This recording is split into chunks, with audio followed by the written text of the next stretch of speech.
Hey everybody, welcome to the Third Legacy Tradition Study of the Month. Where tonight we're going to be talking about Tradition 6, and um, the Seattle group has been so kind as to step up to facilitate our discussion for the evening and for the whole year, actually. So um, we have some great people here tonight to conduct our panel, and I'm going to turn it over to Stephen. Thanks, Lara. I'm Steve, alcoholic, and like she said, welcome to Tradition Six. And along with me and Lara is Mikey and Nancy and Jeffrey, and we're all old friends here. Yeah, we are. Old being the key word. And so, Not only are we old timers, we're old. Speak for yourself. okay, so Tradition Six. I wanted to start off with just this short blurb about Tradition Six, that Alcoholics Anonymous states that groups should not endorse, finance, or lend their name to outside organizations or causes.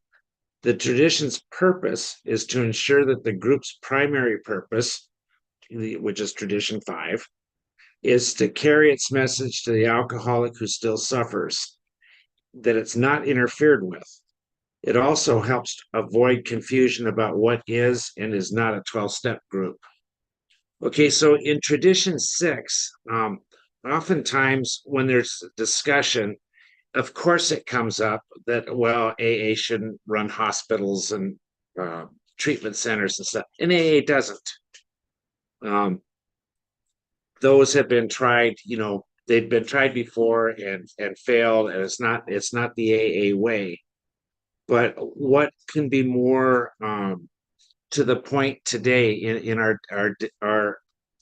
age and where we are in the, if the world's even evolving, what would it look like today? What could cause confusion today that AA might um, be lending its name to, even mistakenly? For example, are there groups that call themselves an AA meeting, but they're not an AA meeting by AA's definition? And if an AA group ought never, that's the way the tradition's on the wall, it ought never lend its name. Are we lending our name, maybe not to other uh, organizations that it's confusing, like for example, treatment centers, but I'm not saying any particular treatment center, but some treatment centers have have a reputation of like a 12-step treatment center, and some treatment centers have reputations of not 12-step, that they have it other ways. Then how hard is it to get from 12-step to just AA? And so um, can we um, can we keep our AA meetings, and like our other traditions say, be helpful wherever we can to other people, of course, but how do we keep our primary purpose, that an AA meeting is at its core one alcoholic talking to another alcoholic? And in this day and age of the internet and all that stuff, are we losing it? And if we are, is it a bad deal, or is it something for us to be um, very cautious about, and protective of our singleness of purpose? So there's a lot that can be talked about in step 6, I found out. And uh, we're happy, or I'm happy to announce that Nancy's going to start us off tonight with some thoughts she has on it. So take it away, Nancy. Thank you. Thank you. I'm Nancy and I'm an alcoholic. Hey, Nancy. Hi. Well, when I worked, been retired for a few years, whenever a topic came up that we hadn't dealt with before, we all looked at each other and said, it's time to get smart about whatever it was that we were going to talk about.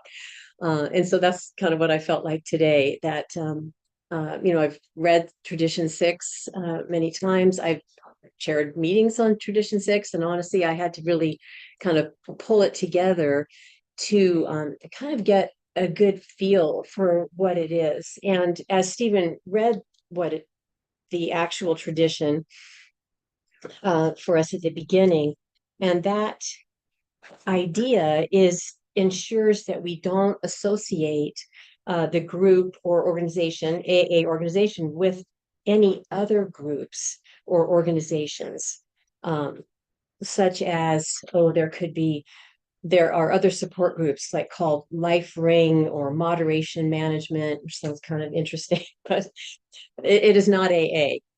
And so we're not associated with those. And that is, the idea of Tradition 6 is that we keep it in-house, right? And that we remember Tradition 5, which is that our primary purpose. And I loved, how in Tradition 6, in the 12 and 12, that I think I didn't realize that it says, so we thought we'd build a hospital chain of our own.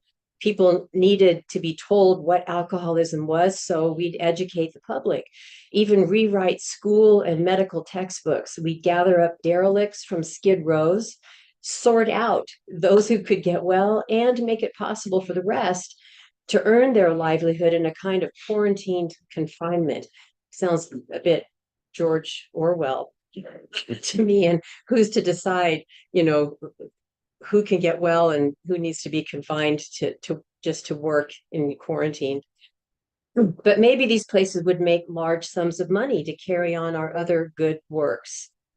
We seriously thought of rewriting the laws of the land and having it declared that alcoholics are sick people. No more would they be jailed. Judges would parole them in our custody.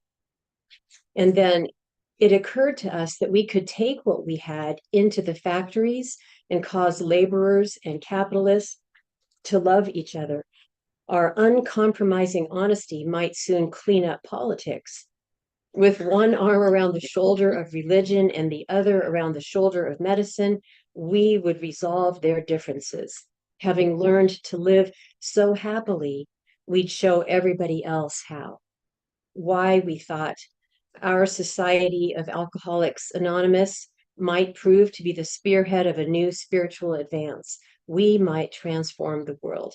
Yes, we did dream those dreams. How natural, since most alcoholics are bankrupt idealists. But then to keep that, if we had kept that attitude of that we could help employers settle disputes with their employees and the companies, if we could go to make new legislation, be pounding on the tables with that, create hospitals, which then would demand administration and a profit. And hence, the idea that money was going to become a problem. And if this attitude had continued, it would have risked AA passing off the scene, I think, because of all of the problems which it states in the tradition. So let's see let me look at my ones up here. So I might have talked about that, but I did hear an interesting and a very open, I'm not an expert on this tradition, and I did hear an idea today. I listened to a traditions talk online, and the person said that, which this wasn't an issue at all when Bill was around, because it had to do with like our online meetings and how we usually refer to them as Zoom meetings. But they said that even referring to an AA meeting as a Zoom meeting kind of puts it in us in an affiliate perspective with Zoom, which we are not, which AA is not affiliated with Zoom, because there's other platforms that meetings could be held on, Microsoft Teams, Skype, whatever other platform there is. So I never thought of that Also, maybe a church where a meeting is held that you could say to a newcomer, there's an AA meeting at St. Patrick's, and someone might be like, "Oh, I'm going to a meeting at a Catholic church. Like, I don't want anything to do with the Catholic Church," but it doesn't have anything to do with the church. It is not affiliated with the church. It is just the space. But those types of ideas can be corrected easily, I think, with workshops like this, right? So then the last thing I want to say is what Bill said in Language of the Heart, which I thought was really beautiful about Tradition 6. And of course, the idea of hospitals needing to turn a profit, even groups going in to help settle disputes between employers and employees, all of these things would be money, property, prestige.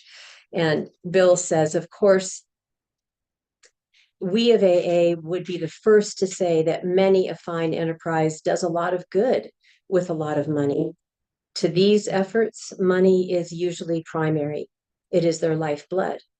But money is not the lifeblood of AA. With us, it is very secondary. Even in small quantities, it's scarcely more than a necessary nuisance, something we wish we could do without entirely. Why is that so? We explain this easily enough. We don't need money. The core of our AA procedure is one alcoholic talking to another, whether that be sitting on a curbstone, in a home, or at a meeting. It's the message, not the place. It's the talk, not the alms. That does our work. Just places to meet and talk. That's about all AA needs. Beyond these, a few small offices, a few secretaries at their desks, a few dollars apiece a year, easily met by voluntary contributions. Trivial indeed, our expenses. Nowadays, the AA group answers its well-wishers, saying, "Our expenses are trifling. As good earners, we can easily pay them. As we neither need nor want money, why risk its hazards? We'd rather stay poor. Thanks just the same." And I just thought that was kind of beautifully put, because any of those other endeavors and associations, affiliations, they have the effect of diverting us from our primary purpose, which is just to carry the message. And I think it's wonderful that Bill figured that out when he did and put it in our traditions. And Well, thank you so much, Nancy. And next, maybe we can hear from Mikey. Hey, I'm Mike, I'm an alcoholic. Hey, Mike. Mike? Hey, Tradition 6, the long form. I want to kind of, We can't see Mike up there. We should turn a little bit, see if there you go. There's Mike. There we go. Thanks, Jeff. Problems, money, property, and authority may easily divert us from our primary spiritual aim. We think, therefore, that any considerable property of genuine use to AA should be separately incorporated and managed, thus dividing the material from the spiritual. An AA group, as such, should never go into business. Secondary ads to AA, such as clubs or hospitals, which require much property or administration, ought to be incorporated and so set apart of that. And it's, if necessary, they can be freely discarded by the groups. Hence, such facilities ought not to use the AA name. Their management should be the sole responsibility of these people or of those people who financially support them. For clubs, AA managers are usually preferred, but hospitals as well as other places of recuperation ought to be well outside AA and medically supervised. And why an AA group may cooperate with anyone, such as cooperation might never go so far as affiliation or endorsement, acted or implied. An AA group confined itself to no one, or can bind itself, excuse me. Maybe I should wear glasses more often. But my concern and what I'm learning out of tradition 6 here is that I'm involved in a hall, and pretty much all my uh, sobriety has been involved with halls, fellowship halls, and never a club. But right now, I'm finding myself that there is a club going on that I don't, and I have to keep on reminding uh, people that this is an AA. Let's keep it AA, and let's make sure that we keep the separation. Everything, the treasury is separated, making sure that it's when we call that, when I can call down here to intergroup and say, hey, there's a meeting here, it's going to be an AA meeting because it says so in the book. But so one of my things that I've been reading, and it had a lot to do with this, the AA guidelines, relationship between AA and clubs. And it says it right here. Our AA experience, as described in the long form of AA's sixth tradition, has taught us the following. Problems of money, property, and authority may easily divert us from our primary spiritual aim. And we think, therefore, that any considerable property or genuine use to AA should be separately incorporated and managed, thus dividing the material from the spiritual. And an AA group as such should never go into business. And secretaries, aides to AA, such as, I'm sorry, I didn't say secondary.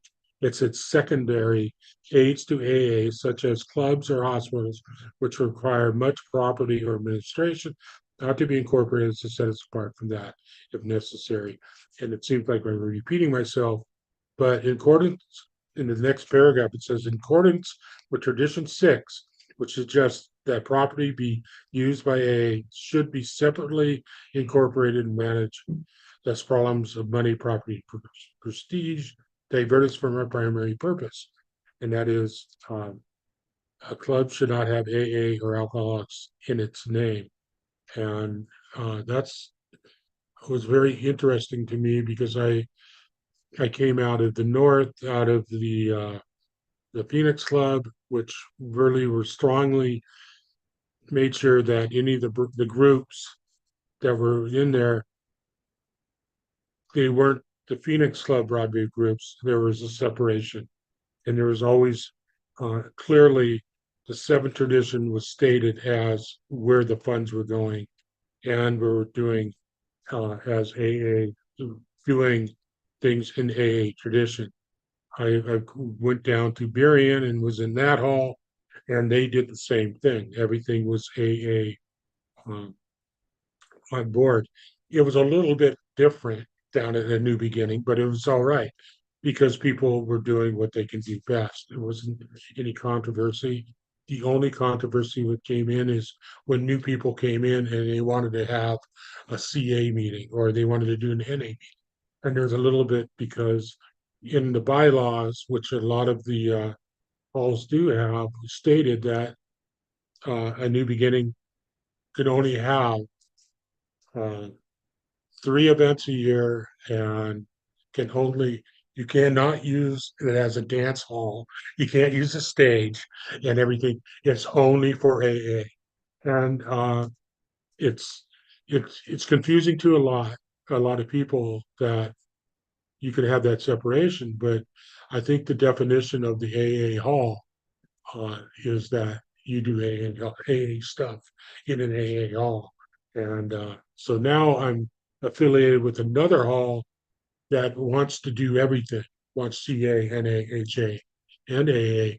But and that's why I'm at this meeting tonight, and that's why I've been coming to tradition studies to understand where that who's crossing which line, and it's educating me to find that people in AA are pretty sincere about what they're doing, especially at a hall where one person is spending all this money. and trying to do it, but we're doing things that are outlandish that people don't really care for. But in the long run, uh, the monies are kept separate. Everything is done to AA standards, which it says in part of the I think at the end of tradition 6, it says we concerning endorsements, our friend had said it all. We saw we never before that we could not lend the AA name. There was somewhere in there that it says that, and that was tradition 5. There going to be a right to be wrong, but tradition 6, it said I was trying to explain that there could be something that we can be able to do both, but we had to have separation. And when someone wants to do everything, we have to stop, reorganize, which we're doing right now, which is the hardest thing to do because this gentleman likes to do things on the spur of the moment. And I like the fact that I can be able to spout out a tradition and explain to this person, and he actually listens. So thank you for having the tradition study. I'm learning a little bit more than I did 3 hours ago, 4 hours ago, and it's something that if we didn't have these, uh, I don't know where this would go. So thank you, Bill, and thank you, Dr. Bob. Thank you for allowing me to be of service. Thank you. Thank you, Mike. And I love it when I'm in front of a microphone and there's no kill switch for somebody else because I get to tell a little story. And when you guys were talking and mentioned that at the core of AA is one alcoholic talking to another, even if it's curbside. So here's my little story. So more than 35 years ago, I was just going crazy in AA. And I people said you had to do the first step perfectly. And okay, I did. I quit drinking and all that stuff. And I heard that there was a guy that had recovered from alcoholism and he was living in this horrible, horrible crack house apartment type thing in Fremont, which has been bulldozed down years ago.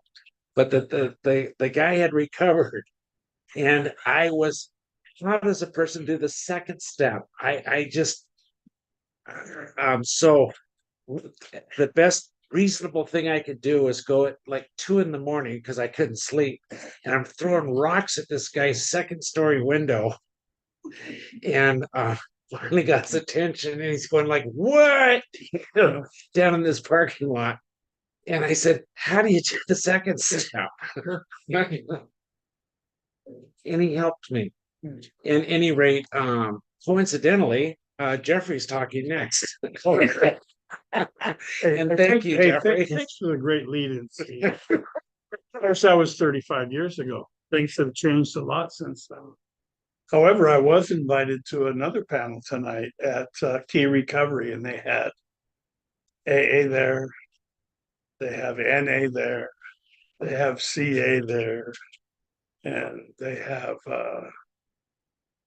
another one that I'm involved in. Like, slips my mind. Refuge Recovery, which is a Dharma practice, and they're all in there doing a panel to Key Recovery today, and so it's kind of a mixed bag over at Key Recovery. And they asked me about what I thought about it. So, well, because I remember 35 years ago, we had a workshop in the Fremont Baptist Church, but at the Fremont Baptist Church, they also had MA, and they also had CA meetings, and they had SA meetings, which I thought were pretty interesting meetings. It didn't take me long to figure out that I didn't belong in that group, but But I will tell you that when I talked to Pastor Paul about it, he told me that he negotiated the lease with each individual meeting, and that's how they kept it separate. And I'm assuming that's what goes on in the halls. I really don't know. I mean, I really find out about the tradition when I break them, and some other members say, "Hey, you're breaking that tradition," and I'll look at it. I too have sat in lots of tradition meetings, but when you said six, I was like, "Oh, what's that all about?" You know. And even in my home group, which my current home group is Pass It On, sometimes I close my eyes and I just listen, and I listen to what people are saying. It doesn't sound like Alcoholics Anonymous, so you got to kind of understand, people going off in an Alcoholics Anonymous about things other than alcohol can divert the whole primary purpose of the reasons why we are there. So, the simplicity I think it all comes down to the simplicity of it. And, I do a panel at the Salvation Army the first Saturday of every month. And it's an introduction to Alcoholics Anonymous. And I tell them this is an introduction to an Alcoholics Anonymous, but I don't really know if this is an Alcoholics Anonymous meeting. I know that it's set up by our in our group hospitality guy, but I know that he's setting up other stuff that, is an AA. I know he's an overachiever, and he got me going down there. And, so sometimes I kind of wonder about that too. If you can, and I don't want to split hairs and say it's this or it's that, but I think it's important that if you're involved, then you should at least know what your own story is and what you're going to be talking about if you're in an Alcoholics Anonymous meeting. So if I'm in an Alcoholics Anonymous meeting, I usually talk about my experience with alcohol. And I pretty much keep it to that because, I have experience with that. And so I know that I can learn more about the sixth tradition. And I'm so grateful that you guys invited me down here to share with friends that I have known in Alcoholics Anonymous now for 36 years. That's a long time to know somebody in Alcoholics Anonymous. I remember early on, we used to look at all those old guys going, whoa, what the heck, man, when you're new in Alcoholics Anonymous and running crazy, it's so much fun. And then, now there's a resurgence to get back to our primary purpose. And I'm engaged in that and trying to, express that to the guys that I'm involved with and trying to keep that simple. And I'm involved in a lot more than I just realized. I'm involved in a lot more in Alcoholics Anonymous. I mean, I'm involved in Oxford. I'm involved in refuge recovery. I have a CA group. I have an NA group and an AA group. So that's a lot of different meetings and a lot of different programs for a lot of different people, and everybody. But I will tell you this, that, I try to find out whether somebody's alcoholic or not before I do anything, so, and because that program has been simplified for me to do it. And I'm currently working with a guy in NA working through their workbook. Man, that's a lot of work. That is I don't know if anyone here has ever worked through the NA workbook, but man, that's a stack of questions. And I had a little bit of hesitancy doing that, but I knew this guy was just sold on it. So I said, okay, well, we'll go through this first, and then maybe we'll take it, because I knew he was alcoholic. We had done a little bit of work, but he wanted to go through his workbook.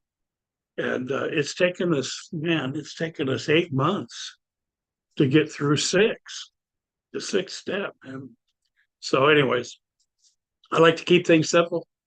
Alcoholics Anonymous works for anybody and everybody that's an alcoholic that tries this program. The thing is that from my experience, not everybody wants to do the simplicity of this program. And that's where the controversy rises, and we step out of line. And thank God there's some people ahead of us that can say, hey, man, you can't do that. We could take some people to the side and say, hey, it's okay if you have this going on, but you just can't claim this to be an Alcoholics Anonymous meeting if you're going to be talking about this. And then that usually straightens them out. And then, we go from there. I think that's all I have. Thank you guys for inviting me to come. I don't know if you got anything out of that or not, but hey. Thank you, Jeff. You're welcome. And do you have some thoughts, Lara? My name's Lara. I'm an alcoholic. Really the only thoughts I have are, Bill Wilson didn't come by he came by the understanding of the 12 traditions. Honestly, he really thought that being affiliated with other organizations would have been a good idea, because he was a super promoter, just like just like some people sitting around this table, super promoters, right? And could you imagine stumbling across the very beginning of the solution of Alcoholics Anonymous, and the message and the hope and the awesomeness that you could see the potential of Alcoholics Anonymous, and how beneficial it could be to, I mean, when AA first started, we really didn't segregate alcoholics and the alcoholics' families. They were all, you know, um, they were all benefiting from the spiritual way of life, the alcoholics and their families, right? Which, so out of necessity, Al-Anon became its own program. So, yeah, the 12 steps can save the world. That's why there's so many 12-step programs. And so Alcoholics Anonymous needs to stick with the thing that it does best, and not affiliate itself with money, property, and prestige, because yes, they will divert us from our primary spiritual aim, which I like that wording better than primary purpose, although it means the same, but the spiritual aim, because we need to remember why we're here. And as somebody who's very interested in the money that we get in Alcoholics Anonymous, because we're operating a office, here at Greater Seattle Intergroup. It needs money to operate. I get concerned. I'm concerned about how much money alcoholics are sending our way. And so, but man, just like Bill said, I don't. It's like a necessary evil, kind of. It's like, that's really not what I want to be concerned about. What our primary spiritual aim is, when the alcoholics call, and Stephen answers the phone, or Mike answers the phone, or Jeffrey answers the phone, and Cindy answers the phone, and Nancy, and we're here to answer the call for the alcoholic who still suffers. That is our primary spiritual aim. And the most beautiful experiences that I've had, I'm going to cry, but in my sobriety, my whole sobriety, have been sitting here listening to people answer the phone when an alcoholic calls. And there's just no denial of the presence of God. And so that's what we're here for. And so we as super promoters and people who really dig prestige, and position in society and whatever, I love how these traditions keep our humility in check, and remind us of what we're here for. So that's my thoughts. Thank you. Thanks. Beautiful. Thanks so much, Lara. And another story, which is really on Tradition 6. I very often go to a AA hall that's in a rural area, and so it's it's a small community, and I'm over the years became very friendly with the community there, and they know me and I know them and all that. What happened, which brings us to possibly Tradition 6, it's a hall, and some other 12-step groups wanted to rent the hall for their meetings, like at a particular hour where no AA meeting was using it. And we got the coffee pots, we got the room and all that stuff. So the board of the hall, they thought that's a great idea, and I'm not saying it's not. So if you look at the blackboard for schedule of meetings, the vast majority are AA meetings, but they might say, Friday at this time there's a NA meeting, and Saturday at this time there's a CA meeting. So it seemed, in the spirit of helpfulness, that AA is sharing its space, and these other 12-step groups pay for, they pay for the space.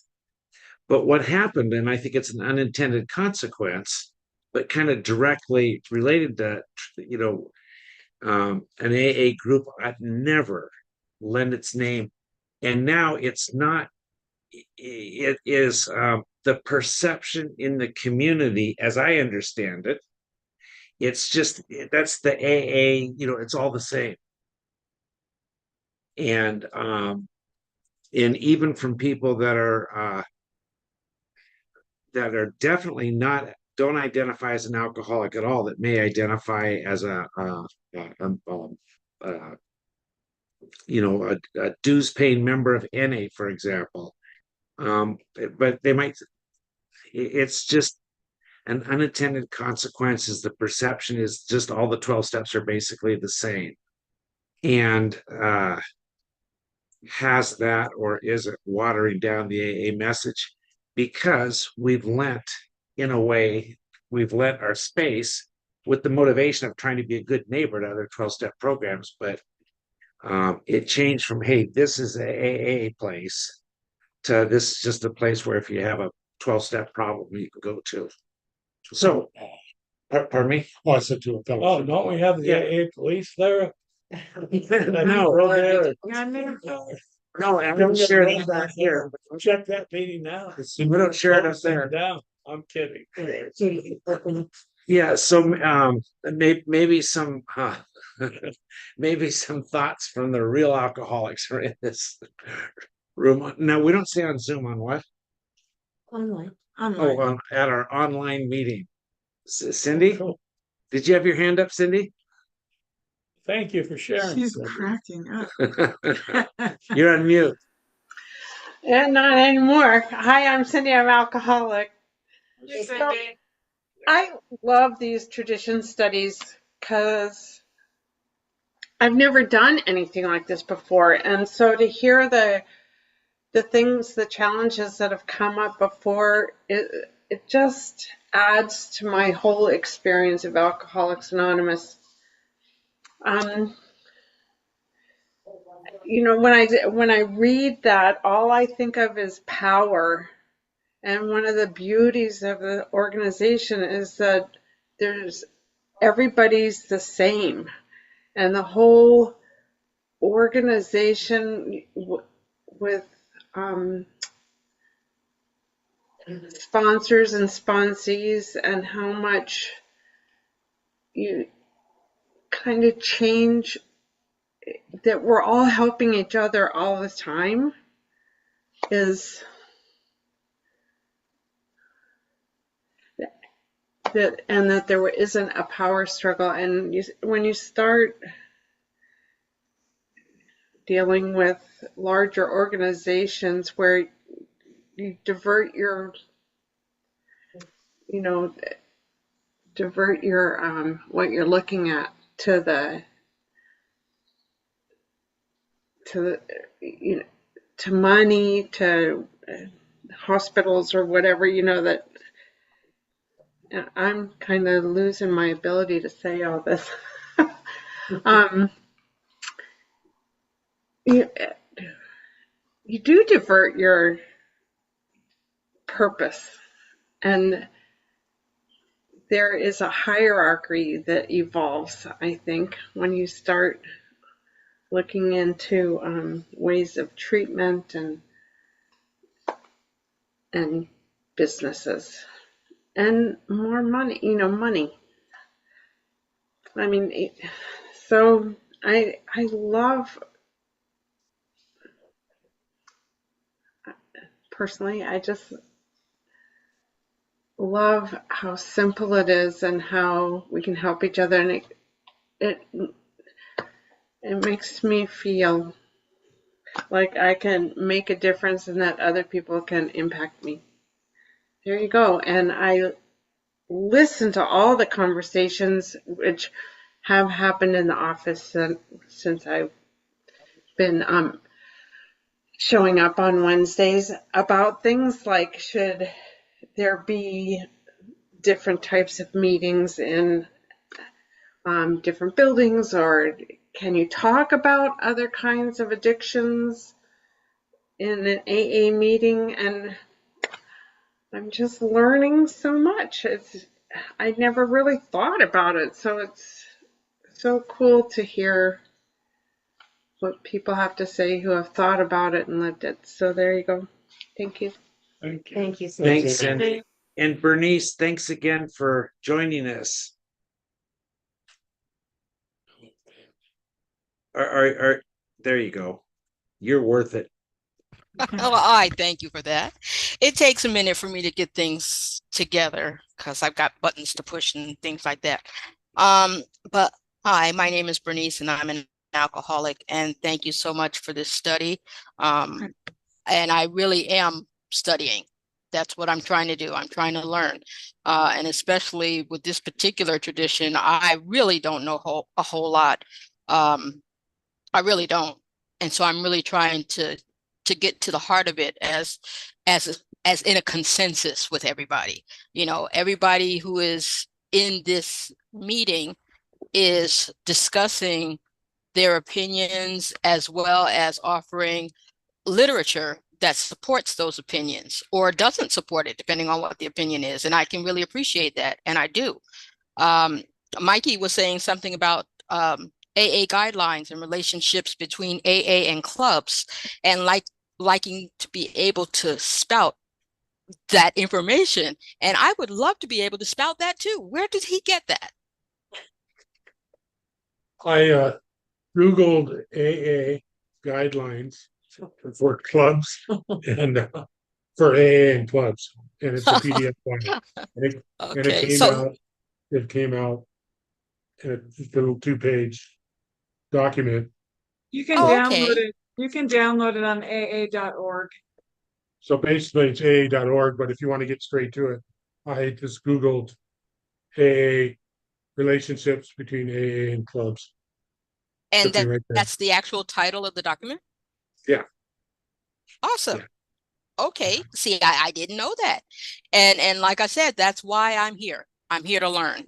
I am an alcoholic saved by grace and a spiritual awakening that came about as the result of the 12 steps of Alcoholics Anonymous and painstaking work and a higher power that changed my life. And the program that brought that about was Alcoholics Anonymous, is Alcoholics Anonymous. So now I'm trying to get deeper into the program, the organization itself. The program is what saves my life and it changed my life. But the organization is what makes the program possible for myself and others to recover. So here I am. And I'm so glad you all are here. So that's all I got. I want to learn some more. So I'm going to hush now. Well, thank you Thanks, so Bernice. much, Bernice. And you know what? I found this helpful because other people told me they found it helpful, along with Mike's AA guidelines. Just looking at the available pamphlets that AA that produces online, it's fascinating. Just some of the pamphlets they've written on subjects that I didn't even know AA had a take on. I was going to say opinion, but a guideline on. So, Direction. A direction. There you go. Anyway, so that's that. Well, thank you all for being here again. And I wanted to say Please. one more thing, and it was Lara saying the superhuman. Super promoter. Super promoter. I'm saying that in the service manual, they call us the guardians of all AA. I love that word, the guardians, because we are what will, if we don't learn from our elders. He's looking at you, Jeff. Yeah. Elders who who keep us on track, then we become the elders too, or the guardians. And that's what, I think that's a very powerful word, because we need to keep things on, in order to make it keep on going. Even though we may sound old ourselves, and it's an old program, I don't think it needs to change.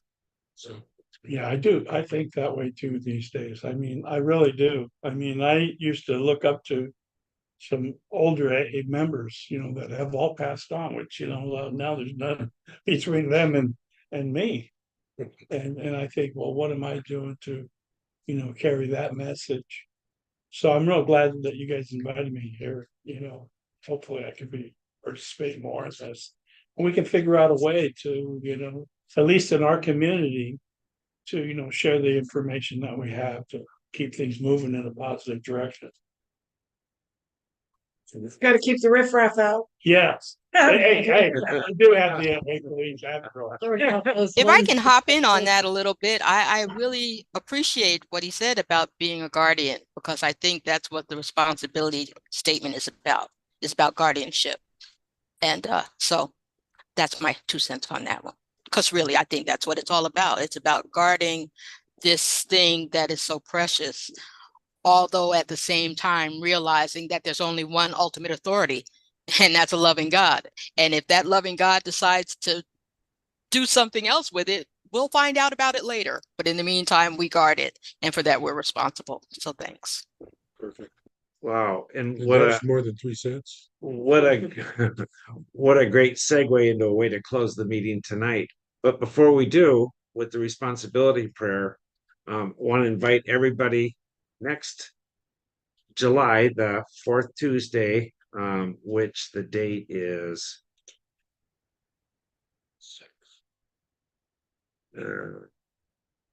I'm getting there. Come on. And it will be on the 7th. July, okay, it will be on the 29th. And that'll be the No, 7th. no, that's a lie. It's good. The July 23rd. 25th. 1, 2. Oh, sorry, 3rd. Yeah, sorry, my bad. July 23rd, you're all invited. And it will be on the 7th. 7th tradition. Correct. Oh, And which has to do with money, some people say. Yep. And maybe we can get Lara a raise at Yeah, Internet. I'm thinking that's, I start pulling my weight, bro. yeah. Okay, so who's responsible? I'm Responsible. Anywhere Anywhere, reach reaches out out for for help. help. I I want the hand of AA always to be always there. Be there, and for And for that, I'm I'm responsible. responsible. Thank you so much. Thank you. Thank you, everyone, for the study. Thanks, Thank- Bernice. Bye, Cindy. Bye, Grace.